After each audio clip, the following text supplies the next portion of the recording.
Hi guys, আমার ছোটো মোটো mini ব্লগে তোমাদের সবাইকে আরও একবার ওয়েলকাম।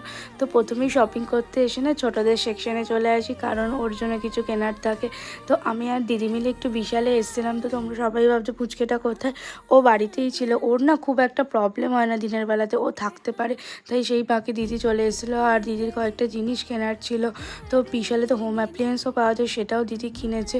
তো কিছু জামা কাপড়ও শপিং করেছে। তারপরে সামনেই তো গোপু সোনার বার্থডে আসছে, মানে জন্মাষ্টমী, ওর জন্য কিছু জিনিস কেনাকাটি করা হয়েছে।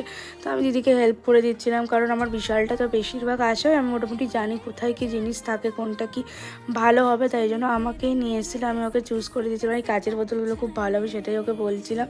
তো অনেক কিছু বিশাল থেকে কিনেছি, সবই তো বিশালে পাওয়া যায়। তার মধ্যে যা যা প্রয়োজনীয় জিনিস ছিল আমরা কিনে যে আমরা তো সেদিনটি এভাবে শপিং করে ভালো একটা দিন কাটালাম। তো তারপরে বিল করতে চলে গেছিলাম। তোমাদের সাথে দেখা হচ্ছে নেক্সট কোনো মিনি ব্লগে। ভালো লাগলে সাবস্ক্রাইব করো।